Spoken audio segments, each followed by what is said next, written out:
This is Danny Potts, and I approve of this message. I bring a vast amount of experience and training that my supporters have, stood behind me on.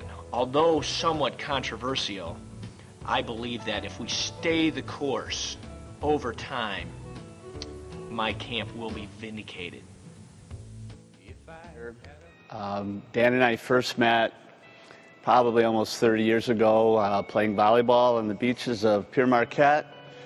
I was on the downside of a very mediocre career, and Dan, of course, was just starting beach volleyball and on his way to being one of the best beach volleyball players in the history of this area. So Dan and I got into varsity volleyball coaching at the same time. We both applied for the job at Reese Puffer High School, where Dan's sister was playing, and I got the job and Dan didn't. And that might be one of the very few times that I ever beat Dan in anything. Dan kind of interviewed for a couple different schools, and I think some of those schools were probably sorry that they didn't end up going with Dan. But it was just kind of a fun ride for us because we didn't have children, and it was just a fun experience, and parents and players were all welcoming. Dan, when you first came to Fruitport, I was a rookie as well. So I can remember some early years, you standing up for your team, you standing up for women's sports, you're standing strong for equal time and consideration. And you know what, Dan, you might think that you learned a lot over the years, and I learned a lot from you more than that. It's interesting when I think back and I thought about like my time here at Fruitport, and I could kind of break it into 3 stages. And the initial stage when I first started was kind of like the learning and lunatic years. And I mean that. I mean, people heard about me, and I know. I mean, I know I threw tantrums, and I know that I was kind of a lunatic. I think he was criticized about that a lot, about how intense he was. And as a player, I mean, we loved that. We loved his intensity. We loved his drive for the game. His intensity and his enthusiasm made us want to play harder. And he was just a really great coach to play for. I wanted to do well because I wanted to impress and perform at the height of what he wanted me to. Stay strong. Handle the ball. Show's out.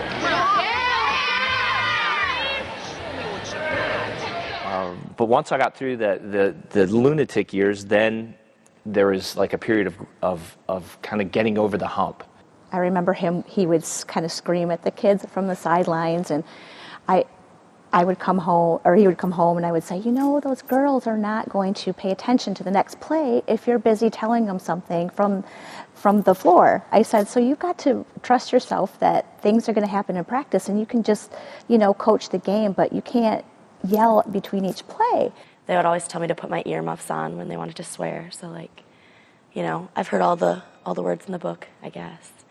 And I just think he exemplifies what it means to put everything into the program and you get out what you put in. He would do practice, and then he would run additional practices for the hitters or for the setters. So the time that he put in, I'm just so grateful. Was always good about breaking things down for the players to make them understand what they were doing wrong and how to fix things. I think Dan has some great qualities, and I think, to me, I call them Hall of Fame qualities. One, of course, is his hair. Every guy I know is jealous of that beautiful head of hair that Dan has. You'd know how good or bad the tournament was that we played in with how big his afro was when he got home, because when he'd get frustrated, he'd go straight through his hair. When we beat Marysville, and Dan was running across the floor like he was a drum major, and his legs were... the memories of winning tournaments and finally winning a district and winning the city. I mean, those were the euphoria that you would feel from what now might seem like a simple win was huge at the time. Dan always danced around, or he was, like I said, very easily excited, fist pumps and kicking his leg and just, wasn't afraid to show his excitement, which made it more fun for us. I remember I would always sit on the bench. I wouldn't have it any other way. I loved sitting there. I loved like hanging out with the girls and stuff like that. And I always remember like at the end of the huddles when my dad would call a timeout, I would always want to like pick the cheer that we said. And he would always let me have to be like pulling on his tie, like, hey, I got something to say. I think right now we have probably, I think I had 3 or 4, maybe 5 that now coach collegiately. And then I can't tell you how many that coached varsity volleyball. To me, that was always something that I would say to the players is, I'd love to see you give back. I want you to give back to volleyball. And you do that by sacrificing some of your time and giving some of the gifts that you have to inspire the next generation of volleyball players. When I graduated high school and continued on to college, I actually started coaching myself. And, I took a lot of his techniques and coaching tactics. 12, 15 years later, I still find myself saying different things or doing different drills and whatnot that I learned from him. I really try to be like my dad when I coach because I think he does a really good job of holding people accountable and having fun, but also like instilling that competitive spirit. Being the high school coach now, and being a player and playing for Dan, I know that, he has moved on so many kids to college. And that's not just because Fruitport has this amazing bed of volleyball talent. We do. We have some really great athletes. But we're really not special in any other way when it comes to talented athletes. We're more special in the fact that, Dan taught us how to be competitors. He taught us how to work hard no matter what. He taught us how to be successful. And I can guarantee you that there are a ton of alumni that could sit here and say, I was a great volleyball player because of Dan. I was a great college player because of Dan. And for me, I'm a coach because of Dan. I'm a part of this program. I do this because of the impact that he had on me, and I just love him for it. I love his family, I love him, and I love what he's done to our program. And it's a huge deal. It's a huge deal. And so I want to thank him and welcome him to the Hall of Fame. He completely deserves this honor. He's just a wonderful person and a wonderful coach.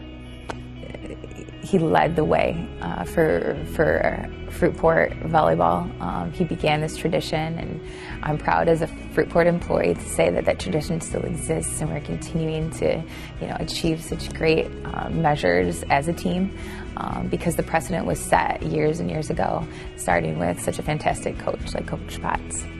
Thank you, Dan, for all the time, all the effort, everything that you poured into us. It made a difference for my life, and I'm sure so many others.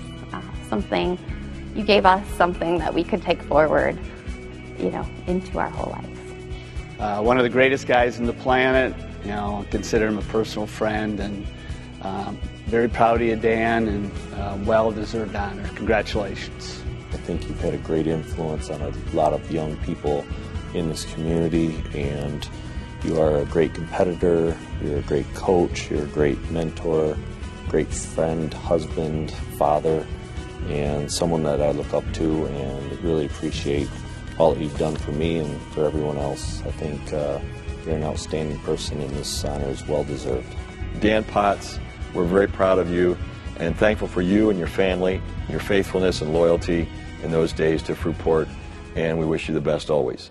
It's an incredible honor for me to receive this, but when you work for a school or a group, or I've coached for 16 years, there's a lot of people that had a part in this, and I'd like to thank them all for helping me to be in this spot. But it's a tremendous honor, and I can't thank you all enough for that.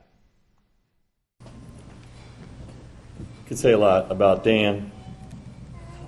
Like, he led the team to the first ever school state championship. But that's insignificant in the sense that Dan Potts changed athletics at Fruitport. Welcome, Coach Dan Potts.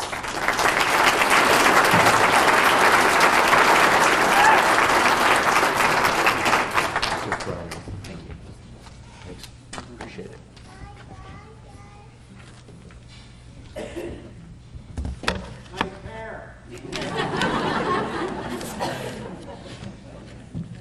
So it's funny that you bring that up. I was thinking that it's a good thing I played volleyball instead of soccer.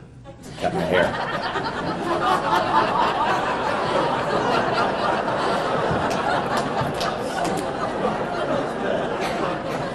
That's why you marry a volleyball. So I put a lot of time into this, and I know everybody was really concerned that I was going to come up here and talk for about 45 minutes.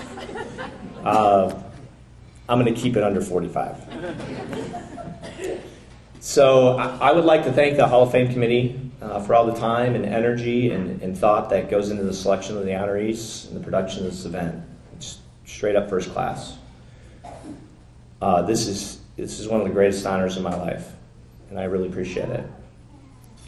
I'd also like to take a moment to congratulate the other inductees here tonight. Well deserved, all of you. So who would have thought that a 30-second clip of a beach volleyball scene in the movie Top Gun would lead me to standing here today? Well, that love of the game volleyball started there and progressed to 16 wonderful years as the leader of Fruitport Volleyball. 16 years that I am proud of. I cherish the memories, the friendships, the lessons I learned, and the accolades and scars of competition. These days, the question I'm asked the most about coaching is, do you miss it? So I ask myself that a lot. Do I miss it? Sometimes I say no, and then sometimes I say I miss the competition, the preparation, the playoff runs, the players. I haven't really been able to put my finger on one reason, but what I can tell you is this. The vision of Fruitport Volleyball took some time to develop. When I started, we were a floundering sport. Not a program, no foundation, no direction, no stability. There were great parts in place here, great people, but no director. So that became my initial mission here, was to lead the program. I would seek knowledge from experienced and successful coaches at other programs. I'd immerse myself into learning the training, the psychology of young women, female athletes, focusing on my own self-awareness, improvements I needed to make.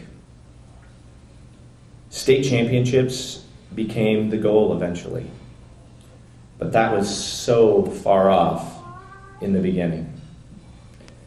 We had to learn how to work together, to learn fundamentals, to trust one another, to believe in one another.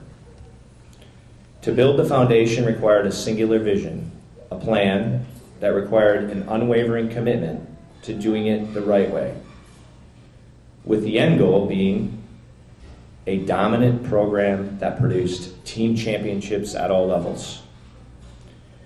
To mold and inspire Trojan girls to think big, to dream big, and to leave Fruitport to become thriving adults and leaders in society. Although I get and deserve some credit for this, it took many, many hands and many minds and many dedicated individuals to all pitch in to achieve this goal, to be part of it, and to help change a culture that had great potential and to turn it into one that is a storied success.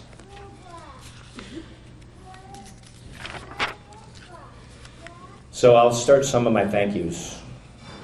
To the parents of the players, I want to thank you for trusting the development of your daughters with me and my coaching staffs. I always said we coaches only played a small part, and that your daughters were phenomenal more because of you and your influence in love and support. And I still believe that. And I thank you for being such incredible role models. You really showed Paula and I how to be great parents. So thank you. So my parents are here tonight. So one of the greatest gifts that my parents gave to me was to show me how to sacrifice for others. How doing good things for other people is a wonderful way of life. My mom, to this day, amazes me with her drive and compassion for people. And my dad, he's an incredible competitor and loyal supporter, and did all he could to provide for his family, often emptying his wallet of his last $2 or $3 so I had lunch money. So Mom and Dad, thank you. I'd also like to thank, I have some really close friends here tonight, and I am so honored by your presence that you would take time out of your schedules to come and be here for me. So thank you. My brother Mike is here, and my sister Ann is here. Thank you for being here. So Ken, you always put your best foot forward and always put the whole of Fruitport first, while providing stout support of our program and the people involved. You have been a reliable source and a great friend to me for as long as I can remember. You are a man of great integrity. So Gene Young, may he rest in peace. It was really very enjoyable to see Gene on the screen tonight.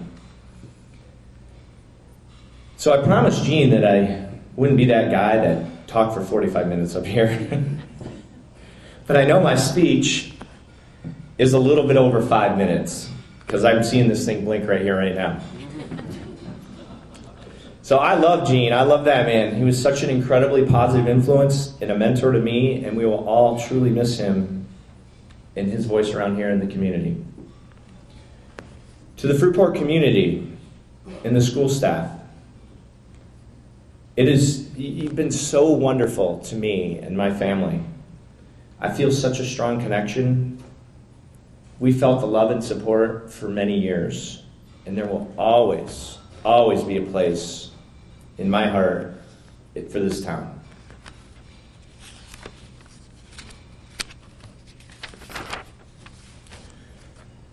So, we had many traditions that started out as a small idea. When you coach for 16 years, you build these traditions, and we'd have different things that we would do. That became the part of the fabric of Fruitport Volleyball. I don't really recall where the warm-up dances started, but the players all do remember them.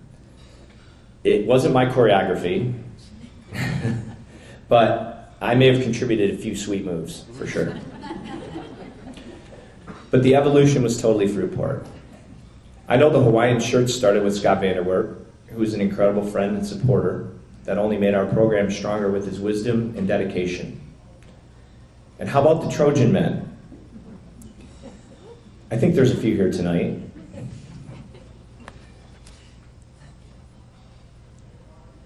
I wanted to give a nod to the godfather of the Trojan men, who isn't here tonight. His name is Brian Netzler. So Brian was a JV basketball player when I met him. I saw him around the gym, and he was a decent athlete, incredibly competitive. But when basketball tryouts ended his junior year, Brian was cut. And I remember the hurt and the disappointment on Brian and the tears, and I saw him after, because we had practice and we'd cut around the same time. And I put my arm around him, and I was supporting him the way guys support guys. And I asked him to help with volleyball. But that wasn't what he wanted to do. But we stayed in touch, and it was back when texting started. And one night, Brian and I were back and forth and brainstormed about ideas, and together we came up with the Trojan Men concept. And then they came to life. The idea was so good, and the effect was incredible. We, volleyball, had our own cheerleaders. Guys actually cheering their guts out for girls. It was remarkable. And they entertained and were funny and gave us another edge on the competition. I saw the Trojan men in action this year during the playoffs. I took their picture. They didn't know me or the Godfather. But more importantly, they knew the tradition and they were doing their part to cheer on the team. To the players, belief. Thank you for believing in my leadership, embracing my passion, and making my vision your vision. Without your commitment, enthusiasm, and incredible dedication, the phenomenal accomplishments of Fruitport Volleyball do not happen. When I spend time with any of you now, you're all grown up.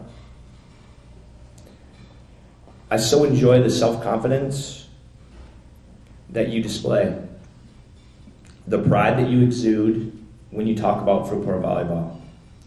You have all taken your gifts and you have shared with others, whether it be as coaches or mothers or in your careers. The pride and admiration that I have for you is off the charts.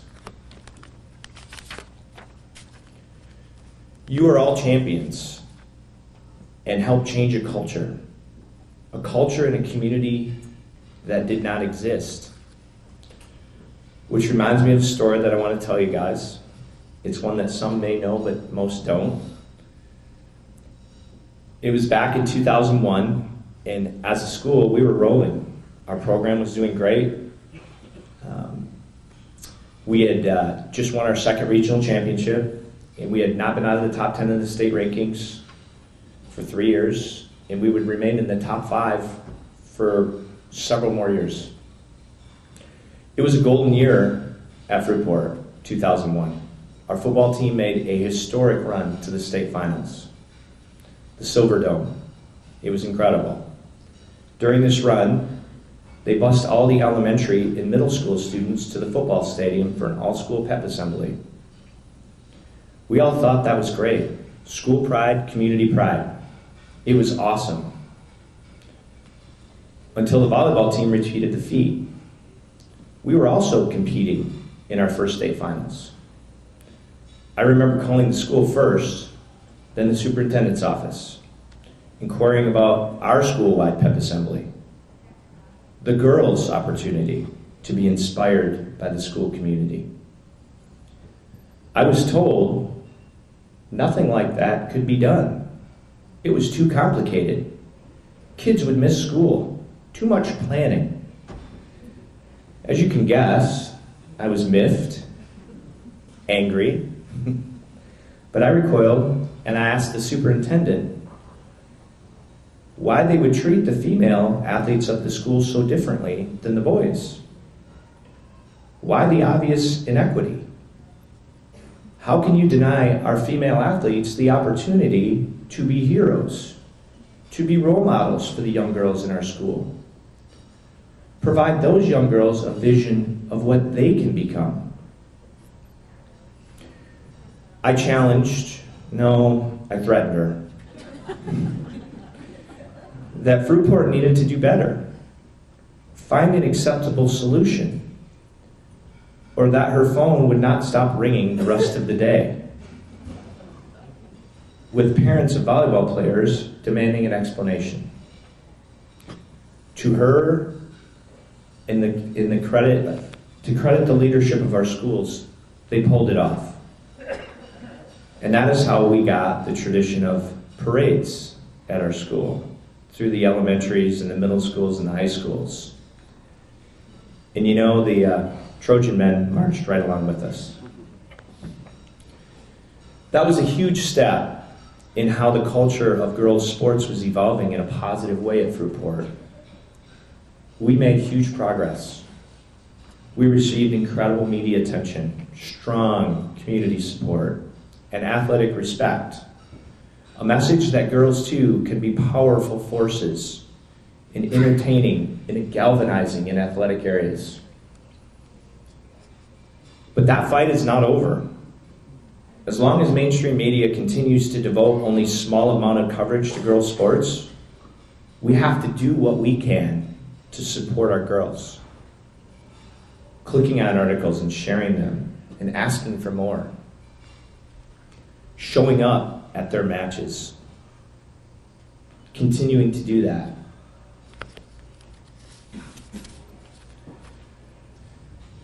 The Trojans have had an excellent and incredible leader since I left, Nicole Bale. I want to recognize a person that I've known since she was 11. Her parents, Dennis and Lori, are some of the nicest people I know. So caring, loyal, and yes, competitive.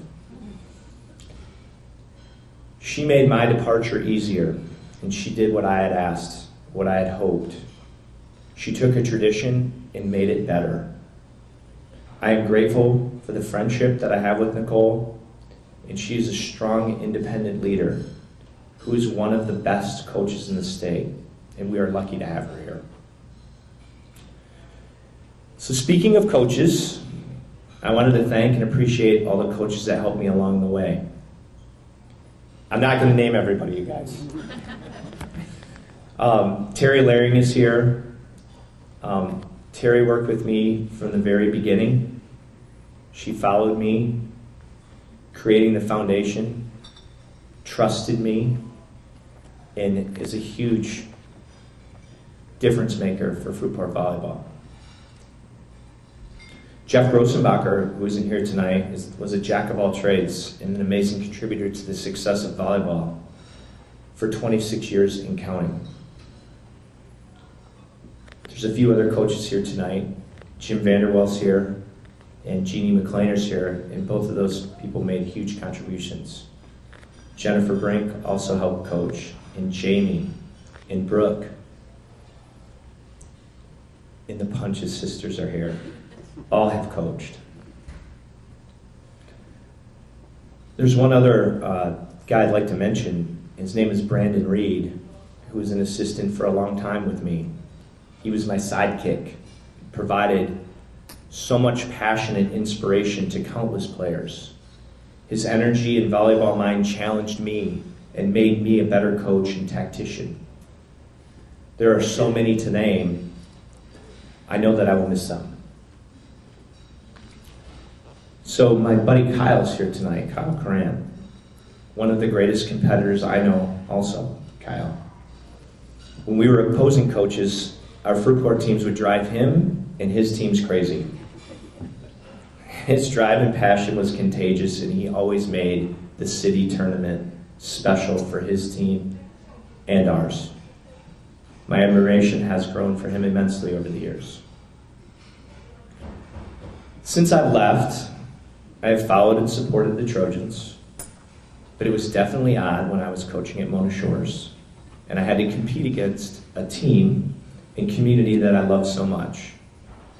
But I had a great reason to coach my daughters, who are here today. Kennedy and Logan have provided me with added inspiration, and the Fruitport players and parents are forever a part of their lives. They are both accomplished athletes, Logan being an all-state cheerleader. For those of you who know me, huge, it's a big deal. And imagine Kennedy is a Division I athlete. But more important to me than that is that they are kind, intelligent, and are two of the most caring individuals that give themselves to others. So where does this all come from? So I have one more person to thank. Paula Potts. Can't forget your wife, right? Well, for me, she wasn't an athlete, but don't let that fool you. That woman is a fierce competitor. She was an integral part of Fruitport Volleyball's success and my own evolution as a coach, husband, and father. She is the love of my life. She provided unconditional love during all the crazy phases of my coaching career. When I was an idiot on the court, or when I was late from practice, which happened a lot, when I had coaches' meetings and film sessions, and I was out drinking beers with my buddies. Our love of the game, devotion to one another. There was never a stronger example, a better teammate, a better partner that I could ask for than Paula Potts. She deserves as much credit for my success and the success of Fruitport Volleyball. Please honor her with me.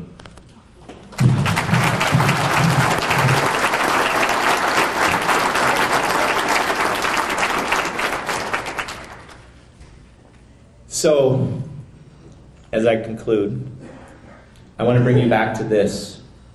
Do I miss it? A former player shed some light on this for me when I ran into her at a busy restaurant. I hadn't seen her in a really long time. She's here tonight. It's Lindsay Davis. And she said to me, "Now that's a voice I really miss hearing." And in one sentence, she warmed my heart and nearly brought me to tears. I cherish that thought, and I know now what I miss most. I miss the relationships I formed, the young minds I could inspire.